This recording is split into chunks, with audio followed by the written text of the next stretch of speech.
पीड़ा तो बहुत लंबे समय से थी। हमने देखा है, हम अपने दादाजी को देखा है, अपने पिताजी को देखा है, मैं झेल रहा हूँ, मेरा आने वाला पीढ़ी भी झेलेगा। मैं ये नहीं चाहता। गाँव जो मैथन डैम से हम लोग महज 1.5 किलोमीटर की दूरी पर इस समय है, डैम की पानी भरती है तो इसके गाँव के मुहाने तक। अगर एक व्यक्ति जिसको शिक्षा से दूर दूर तक कोई नाता नहीं है, वो फ्री में चावल ही मांगे। मुख्यमंत्री महोदय जी एक प्लेन ग्रेजुएट, प्लेन BA पास, उनके नियत पर मुझे शक है। हमें चावल नहीं चाहिए, फ्री में आपका सड़क नहीं चाहिए, मुझे साड़ी धोती नहीं चाहिए, मुझे मुर्गा और अंडा नहीं चाहिए, मुझे उस पर सुअर पालन करने के लिए नहीं चाहिए। मेरा बेटा और बेटी डॉक्टर, इंजीनियर, प्रोफेसर, लेक्चरर कैसे बनेगा, ये व्यवस्था मुझे चाहिए। 5 तक पढ़ने वाला बच्चा को अगर 5वीं की अगर पढ़ा नहीं आती है, अगर उसको गिनती नहीं आता है, तो शिक्षक कहलाने के योग्य नहीं है, उनको नहीं होनी चाहिए। अगर संक्षेप में अगर एक पंक्ति में कहना चाहूँ तो ये मुझे कहना पड़ेगा कि झारखंड की शिक्षा व्यवस्था इस समय बद से बदतर है। नमस्कार, जोहार। इस वक्त मैं निरसा में स्थित हूँ। निरसा लघाटा का क्रिकेट मैदान है, जहाँ झारखंडी भाषा खतियान संघर्ष समिति का खतियानी महाजुटान आज टाइगर जयराम महतो की अध्यक्षता में, और मुख्य अतिथि टाइगर जयराम महतो थे, उन्हीं की अध्यक्षता में आज जो है सो संपन्न हुई है। इस वक्त हमारे साथ मौजूद हैं सोमनाथ महतो जी, जो मंच को संचालन कर रहे थे, और इन्होंने बड़ा खूबसूरत बढ़िया बात बताया था कि झारखंड का जो एजुकेशन स्तर है, वो अगर एजुकेशन स्तर को सिर्फ बढ़ा दिया जाए ना, तो यहाँ का जो लोग हैं वो अपने आप में धनवान हो जाएंगे, वो अपने आप में जो है आगे निकल जाएंगे। और इसी मुद्दे पे हम इनसे बात करेंगे। दादा, सबसे पहले जोहार आपका। बहुत धन्यवाद। जोहार आपको, आपके चैनल के माध्यम से आपके सभी दर्शकों को, श्रोताओं को झारखंडी भाषा खतियान संघर्ष समिति की ओर से मेरे तरफ से सोमनाथ। दादा, अभी झारखंड का जो शिक्षा व्यवस्था है, जो अभी एजुकेशन स्तर है झारखंड का, स्कूलों का, सरकारी स्कूल का, उसको आप किस रूप में देखते हैं? थोड़ा सा आप बताएंगे शॉर्ट में। अगर संक्षेप में अगर एक पंक्ति में कहना चाहूँ तो ये मुझे कहना पड़ेगा कि झारखंड की शिक्षा व्यवस्था इस समय बद से बदतर है, ये मुझे कहना पड़ेगा। और उसके जो ठोस बात है वो ये है कि झारखंड में इस समय 35,438 सरकारी विद्यालयों की अमूमन आंकड़ा है, जिसमें से 6,904 प्राथमिक विद्यालयों की संख्या है। ये 6,904 प्राथमिक विद्यालय ऐसे हैं जो कुल प्राथमिक विद्यालयों की 93% होती है। इसमें एकल शिक्षक के भरोसे में ये चल रही है।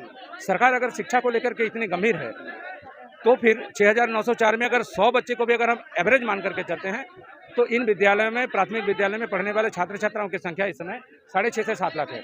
ये 7 लाख बच्चों की भविष्य के साथ खिलवाड़, इन 7 लाख बच्चों की शिक्षा की व्यवस्था एक शिक्षकों के भरोसे में चल रही है। हम इसको कैसे कह सकते हैं कि उन्नत शिक्षा व्यवस्था है सरकार की? यहाँ एक चीज़ और है दादा, कह कि हम बहुत ऐसे स्कूल भ्रमण किए हैं, मैं अपने चैनल के माध्यम से, तो उसमें मैंने देखा कि 2 बजे मध्याह्न भोजन के बाद से टीचर जो है स्कूल में अनुपस्थित रहते हैं, वो भाग जाते हैं। क्या ये व्यवस्था पूरे झारखंड में है, आपके निरसा में भी है? ये 2 तरह की बातें हैं। इसमें 2 सवाल आपने एक साथ में पूछा। 2 बजे के बाद में कुछ शिक्षक विद्यालय में अनुपस्थित पाए जाते हैं। उसके वो अपने निकलने से पहले रजिस्टर में कुछ न कुछ कमेंट लिख करके चलते हैं। वो कमेंट ये होता है कि कभी उनको प्रखंड में कोई बैठक के लिए बुलाई गई, कभी जिला से बुलाया गया, कभी कुछ फील्ड वर्क है जिसके लिए वो चले गए, या अलग अलग तरह की रिपोर्ट सौंपने के लिए चले जाते हैं। ये एक बात है। ये सच भी हो सकता है, ये थोड़ा बहुत झूठ भी हो सकता है। दोनों तरह की बातें इसमें संभव है, और ये उस शिक्षक की मजबूरी है। ये उस शिक्षक की मजबूरी है कि 2 बजे के बाद वो चले जाएंगे।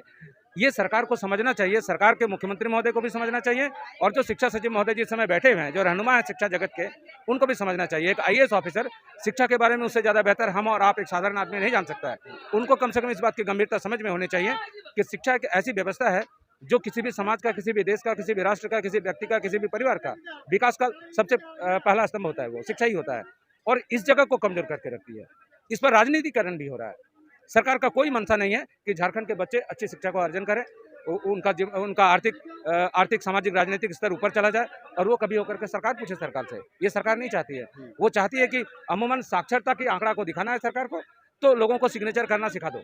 वो 3रा 5वां पास हो जाएगा किसी तरीके से, हम उसको पढ़ा लिखा अनपढ़ कहते हैं, जिसको इस बात का ज्ञान नहीं है। सरकार ये जान समझ करके ये सारा खेल खेलती है। अगर ऐसा नहीं होता तो दुर्भाग्य की विषय है कि शिक्षा में शिक्षा को छोड़कर बाकी सारी बातें होती है। उसमें मिड डे मील कैसे बच्चों का चलेगा, इसका हिसाब शिक्षक को रखना होता है। अगर कभी 20 किलो 10 किलो चावल अगर ज़्यादा बच गया या घट गया, तो शिक्षक की नौकरी जाएगी। अंडा पूरा है या पूरे अंडा की जगह में अगर आधा अंडा है, तो शिक्षक नापे जाएंगे। उसको जनगणना करना है, पशु गणना करना है, उसको वैक्सीन दिलवाना है, बच्चों को साइकिल दिलाना है, उसको कपड़ा बंटवाना है, उसको जूता बंटवाना है, उसको बैग बंटवाना है। ये सारी बातें शिक्षकों से होगी, लेकिन पढ़ाई की बात नहीं होगी। बच्चे अगर 5वीं क्लास में पढ़ रहा है, और वो 5वीं क्लास में अगर वो टेबल 5वां तक नहीं जान रहा हो, तो उसमें क्या वो शिक्षक निलंबित होंगे या नहीं? अवश्य 50 से 60,000 70,000 की उनकी सैलरी होती है। 5 तक पढ़ने वाला बच्चा को अगर 5वीं की अगर पढ़ा नहीं आती है, अगर उसको गिनती नहीं आता है, तो शिक्षक कहलाने के योग्य नहीं है, उनको नहीं होनी चाहिए। एक ज्वलंत मुद्दा है, और इस पे हम आना चाहेंगे कि अभी जैसे कि अभी आपने बताया कि स्कूल में एक मानसिकता है लोगों को कि सरकारी स्कूल में हम बच्चों को नहीं पढ़ाएंगे, और उस मानसिकता के पीछे क्या रीज़न है वो आप बताएंगे। लेकिन ये है कि आदमी को राशन चाहिए फ्री का, पेंशन चाहिए फ्री का, सरकारी योजना चाहिए फ्री का, सरकारी नौकरी चाहिए फ्री का, सब चाहिए सरकारी। स्कूल शिक्षा सरकारी क्यों नहीं चाहिए? और एक सवाल और है इसमें कि जो सामाजिक पार्टियां हैं या सामाजिक जो लोग हैं, राजनीतिक पार्टियां हैं, वो अगर 2 महीने का राशन नहीं मिला, 3 महीने का अगर किसी का पेंशन नहीं मिला, सरकारी योजना है अगर रोड नहीं बना, तो वो धरना दे देते हैं ब्लॉक प्रखंड में या जिला स्तर पे धरना देते हैं। शिक्षा उनका देख रहे हैं कि शिक्षा की व्यवस्था एकदम सुदृढ़ नहीं है, स्कूलों में 5वीं के बच्चे 5वीं का टेबल नहीं जान रहे हैं, तो उस पर धरना क्यों नहीं देते? कि आपके माध्यम से मैं जो लोगों को संबोधित कर रहा हूँ, ये मौका आपने मुझे दिया है, आपको बहुत धन्यवाद। मैं आपको ये कहना चाहता हूँ, ये सारी बातें मेरे जहन पर कैसे आई, क्योंकि मैं एक बेरोजगार नवयुवक हूँ। मैं जानता हूँ शिक्षा का क्या प्रभाव है और शिक्षा का क्या असर होता है, शिक्षा का क्या भूमिका है जीवन में। अगर एक व्यक्ति जिसको शिक्षा से दूर दूर तक कोई नाता नहीं है, वो फ्री में चावल ही मांगेगा, वो फ्री में वो सारा कुछ उसको मुफ्त में ही मांगेगा, क्योंकि उसको शिक्षा का महत्व ही नहीं पता है। और ये महत्व सरकार किसी को समझने नहीं दिया आज तक। शिक्षा का विकास हो, प्रचार प्रसार हो, सरकार इसको लेकर के गंभीर बने, लोग शिक्षित हो जाएं, कोई फ्री का चावल नहीं मांगेगा। आप एक बात बताएं, अभी सोना सोवरन करके कार्यक्रम चल रही थी, मुख्यमंत्री महोदय जो डुमरी में आए, उसमें साड़ी धोती बांटी गई। हाँ बिल्कुल। मेरा नाम सोमनाथ महतो है, मैं एक ग्रेजुएट हूँ, बेरोजगार नवयुवक हूँ। मेरे अंदर में इतनी काबिलियत है कि मैं 10-20 हज़ार महीने का कमा सकता हूँ अपने काबिलियत के दम पर। मैं 10 रुपये देकर के अपने पिताजी के लिए और माँ के लिए साड़ी और धोती लेने के लिए मुख्यमंत्री के दरवाजे पर जाकर दरवाजा खटखटाऊँ, ये मुझे शोभा देगा? और ये माँ बाप, मेरे माता पिता के लिए प्रतिष्ठा का प्रश्न यह नहीं है क्या? यही बात मुख्यमंत्री महोदय जी, दिशोम गुरु जो उनके माननीय पूजनीय पिताजी हैं, क्या उनको सोना सोवरन से वो साड़ी धोती पहनाते हैं? ये मेरा सवाल है। अगर सोना सोवरन का साड़ी धोती गरीब इंसान मजदूरों के लिए है, हमारे लिए है, तो फिर उनके लिए क्यों नहीं है? क्या वो पहनाएंगे? तो ये एक विषय है। हमारे कुल मिलाकर के लोगों को मानसिक तौर पर इस कदर तोड़ दिया गया झारखंड में। शिक्षा से उसको जो है सो दूर किया जा रहा है, यानी उसको भ्रमित किया जा रहा है। बिल्कुल भ्रमित किया जा रहा है। वो जानते हैं मुख्यमंत्री महोदय जी, एक प्लेन ग्रेजुएट, प्लेन बीए पास, मुझे नहीं पता कि उनका एग्जैक्ट क्वालिफिकेशन क्या है, एक प्लेन बीए पास आदमी आज झारखंड का मुख्यमंत्री बना हुआ है। मुझे उनकी काबिलियत पर शक नहीं है, लेकिन उनके नियत पर मुझे शक है। अगर वो वाकई जानते हैं कि शिक्षा का क्या प्रभाव है, अगर वो खुद पढ़े लिखे, मैंने सुना है कि वो इंजीनियरिंग भी कर रहे थे, पता नहीं उस पर उनका कंप्लीट किया है नहीं किया है, उनको पता है कि शिक्षा क्या है। अगर आपको पता है कि शिक्षा क्या है और आप इंजीनियर बनना चाहते थे, आप सोमनाथ महतो का बेटा इंजीनियर बनेगा, ये आप क्यों नहीं चाहते हैं? पूरे झारखंड में 3.5 करोड़ आबादी है, जिस पर इस समय प्राथमिक विद्यालय में पढ़ने वाले छात्र छात्राओं की संख्या करीब 20 से 25 लाख है। आप क्यों नहीं चाहते हैं कि वो डॉक्टर इंजीनियर बने? उनके लिए शिक्षा की व्यवस्था क्यों नहीं है? हमें चावल नहीं चाहिए, फिर में आपका सड़क नहीं चाहिए, मुझे साड़ी धोती नहीं चाहिए, मुझे मुर्गा और अंडा नहीं चाहिए, मुझे उस पर सुअर पालन करने के लिए नहीं चाहिए। मेरा बेटा और बेटी डॉक्टर, इंजीनियर, प्रोफेसर, लेक्चरर कैसे बनेगा, ये व्यवस्था मुझे चाहिए। ये सरकार इसको लेकर के पहल करे। टाइगर जयराम महतो जो है बार बार कहते हैं कि पढ़ो लिखो शिक्षित बनो, बार बार कहते हैं। और एक चीज़ और है कि आज हम पहली बार निरसा की धरती से ये एजुकेशन को लेके आपने जो मंच पे लोगों को संबोधित किया, आपने जो मंच को संचालन किया, और ये बार बार आप कहते थे कि शिक्षा को लेके जो सवाल हमारा था वही सवाल हमने देखा, तो आज हमको लगता है कि पहली बार जेबी केसेस, यानी कि आप जेबी केसेस। पीड़ा तो बहुत लंबे समय से थी, चूँकि हम गांव के गरीब मजदूर किसान के बेटे हैं, हमें ये मंच बहुत कम मिला करती है।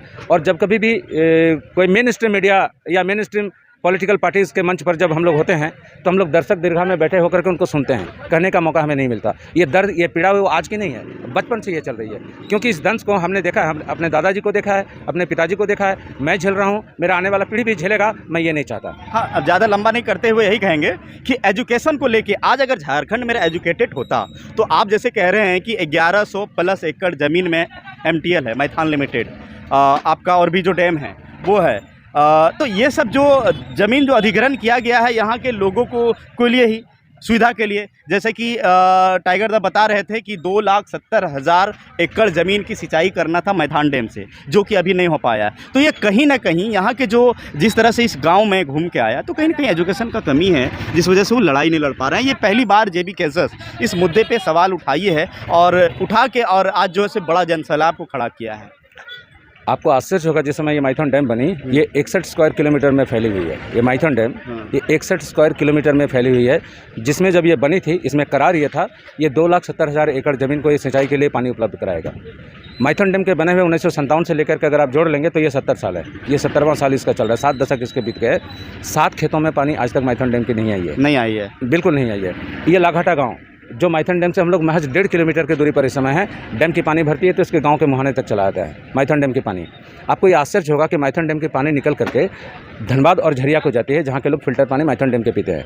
लाघाटा के इस गांव में पीने के लिए पानी मुहैया नहीं कराई गई। माइथन डैम, ये आपके माइथन डैम हो गई जो 60 मेगावाट की बिजली उत्पादन करती है 60,000 किलोवाट के लिए। आपका बगल में पंचित डैम है 80 मेगावाट की बिजली उत्पादन करती है 80,000 किलोवाट का। बांदा एक ऐसा बस्ती है कि अगर माइथन डैम की पानी छोड़ी जाती है, लोग घर में बैठ करके भीग जाते हैं। उसका जो फुहारा निकलती है, घर में बैठ करके लोग भीगते हैं। वहाँ के लोगों को पीने का नहीं मिला, आज तक उसको बिजली नहीं मिली, ये लाभाटा को भी नहीं मिला। हमारा दर्द इस बात का है, हमारी ज़मीन गई, हमारा विस्थापन हुआ, हमारे गाँव जड़ गए, आज लोग हमारे कहाँ चले गए इसका भी पता नहीं है। न लोगों को नौकरी मिली, न मुआवजा मिला, न हमें खेतों को पानी मिला। और ये सारा चीज़ ऐसा नहीं है, अगर मैं एक साधारण सा युवक अगर इस बात को समझ रहा हूँ, तो ऐसा नहीं कि जो लोग लगातार 4 दशक से झारखंड की इस ज़मीन पर राज किया है, मुझे नाम लेना पड़ेगा कि ये मार्क्सवादी कोऑर्डिनेशन कमेटी के सदस्य लगातार 30-35 वर्षों तक झारखंड की मिट्टी पर राज किया। बीच में अपर्णा सेनगुप्ता भाजपा से भी आई थी, उसके पहले कांग्रेस के भी थे। ये सारे लोग पढ़े लिखे लोग थे। Arup Chatterjee no doubt one of the most qualified MLA in Jharkhand assembly, मुझे ये कहना पड़ेगा। गुरदास चटर्जी थे, अपर्णा सेनगुप्ता भी इस समय है, बाकी सारे के चटर्जी भी थे, ये सारे लोग थे। क्या इन लोगों को ये बात की जानकारी नहीं है कि माइथन डैम में जो बस्तियाँ उजड़ गई है उनके खेतों को पानी चाहिए? मैं तो क्या लगता है कि JBKSS जो इन सारी मुद्दों को लेकर अभी आज निरसा में जनसभा किए हैं, कहीं और जगह जनसभा करते हैं, तो 2024 के चुनाव में 81 विधानसभा में जो चुनाव लड़ेंगे, अभी जिस तरह से टाइगरदा बताए हैं, तो उनकी अगर सरकार बनती है तो ये सारी समस्याओं को जड़ से ख़त्म हो पाएगी? निश्चित तौर पर हमारी ये पूरी तरीके से प्रयास होगी, कोशिश होगी, और पूरी ईमानदारी के साथ हम ये कोशिश करेंगे जितनी जल्द हो सके इन समस्याओं का समाधान हो जाए। मैं आपको बताना चाहता हूँ एक छोटी सी बात, किसी भी समाज का विकास के लिए शिक्षा, स्वास्थ्य और रोजगार, ये 3 मूल मंत्र होते हैं। जरूरी है। इसके बिना किसी भी समाज का, किसी भी राष्ट्र का, किसी भी व्यक्ति का, किसी भी परिवार का विकास नहीं हो सकता। शिक्षा उसके केंद्र बिंदु पर आती है। शिक्षा की जो बद से बदतर हालत है ये मैं आपको बता चुका हूँ। रोजगार के बारे में मैं अगले 1 मिनट में आपको बता दूँ। निरसा ये जो विधानसभा है, हमारे सौभाग्य से निरसा और माइथन डैम, झारखंड के 2 सबसे बड़े जलाशयों के बीच में ये निरसा विधानसभा है, जो पूरे झारखंड का सबसे खूबसूरत आप इसको कह सकते हैं।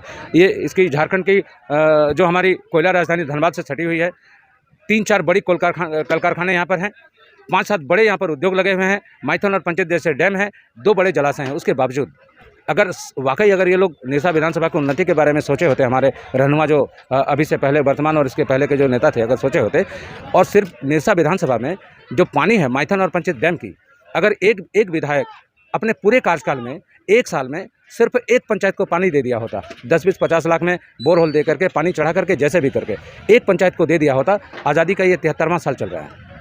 आज़ादी का ये 73वां साल चल रहा है इस समय। हम लोगों ने मना लिया अमृत वर्ष, 75-76 साल हो गए। 76 वर्ष में अगर एक पंचायतों को पानी दी जाती एक बार में, तो 68 पंचायत सिर्फ निरसा विधानसभा में है।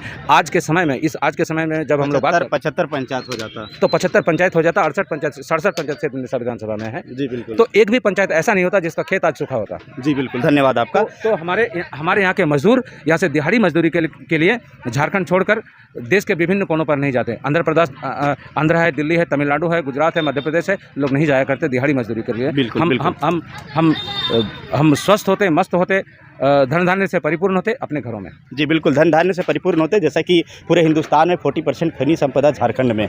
इसके बावजूद भी झारखंड गरीब है, और या फिर शिक्षा का दंश हो या रोजगार का दंश हो, वो आज भी झेल रहा है। तो कहीं ना कहीं यहाँ के जो नेताओं में कमियाँ है, जो आज JBKSS इसी मुद्दे को लेकर उठी है, और जो टाइगर जयराम दा का जो जनसैलाब जो आप देख रहे हैं, वो कहीं ना कहीं इसी चीज़ का एक बदलाव का बयार है, जो 2024 में एक सारी गुस्सा जो है सो निकालेगी, और JBKSS की सरकार बनने के बाद ये सारी समस्याओं का जड़ से खत्म होने की संभावना है। आपका क्या कहना है, आप कमेंट करके जरूर बताइएगा। फिलहाल मिलते हैं नेक्स्ट वीडियो।